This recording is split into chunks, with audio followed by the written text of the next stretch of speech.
Hello friends, চৈতালির লাইফস্টাইলে তোমাদেরকে স্বাগতম। তো আরো একটা নতুন ভিডিও নিয়ে চলে এলাম। তো দেখো, আজকে একটা অনেক বড় একটা কাজ দিয়ে ফেলেছি।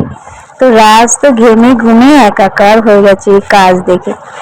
তো দেখো ফ্রেন্ডস, ওকে আমি কাজ দিয়েছি জিরেটাকে একটু বেছে বেছে আর একটা অন্য পাত্রে রাখতে। তো রাজ ওই কাজটা করতে থাকুক, ততক্ষণে আমি রান্নাটা করে নিই। তো দেখো ফ্রেন্ডস, আজ আমি রান্না করছি মাছ দিয়ে আর ম্যাড্রাজি ওল দিয়ে।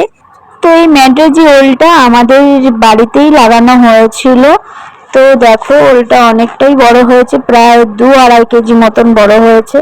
তো তোমরা কারা কারা মাছ দিয়ে ম্যাড্রাজি ওল দিয়ে রান্না করো অবশ্যই কমেন্টে বলো। তো দেখো ফ্রেন্ডস, রাজ বলছে আমার জিরেটা বাছা হয়ে গেছে। তো আমি ভাবলাম তাহলে জিরেটা একবার ধুয়ে তোমাদেরকে দেখিয়ে দিই যে এটা থেকে কতটা নোংরা বেরোয়। তো তোমরা কারা কারা জিরেটা না ধুয়ে খাও তারা খেও না, কারণ জিরে না ধুয়ে খেলে পেটের অনেক রোগ দেখা দেয়। তো তোমরা দেখো জিরেটা থেকে কতটা পরিমাণে নোংরা বেরোয়। তো তোমরা না দেখলে বুঝতে পারবে না। দেখো ফ্রেন্ডস, লাল হয়ে গেছে জলটা। এইভাবে আমরা 2-3 বার করে জিরেটা ধুয়ে নিয়েছি। তো তারপর দেখো ফ্রেন্ডস, আমাদের ধোয়া কমপ্লিট। তো আমরা এবার রোদে শুকোতে দিয়েছি। তো রোদে এইভাবে শুকোতে দেবো 2 দিন ধরে। তো দেখো, রাজের তো কাজটা কমপ্লিট হয়ে যাওয়ার পরে আবার দুষ্টুমি করতে শুরু করে দিল। তো চলো ফ্রেন্ডস, রাজ এদিকে খেলতে থাকুক, আমি ততক্ষণে আমার কাজগুলো করে নিই।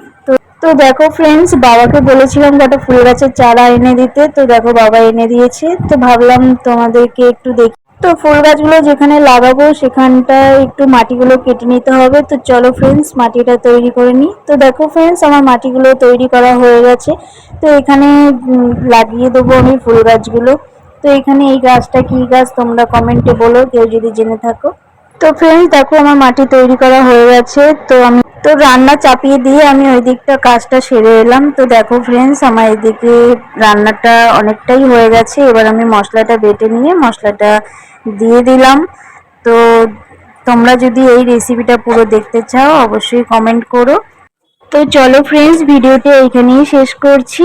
আবার একটি নেক্সট ভিডিওতে তোমাদের সাথে দেখা হচ্ছে। সবাই সুস্থ থেকো, ভালো থেকো। ভিডিওটি যদি ভালো লেগে থাকে অবশ্যই তোমরা আমার চ্যানেলটিকে সাবস্ক্রাইব করে দিও, লাইক করে দিও, কমেন্ট করে দিও। বাই।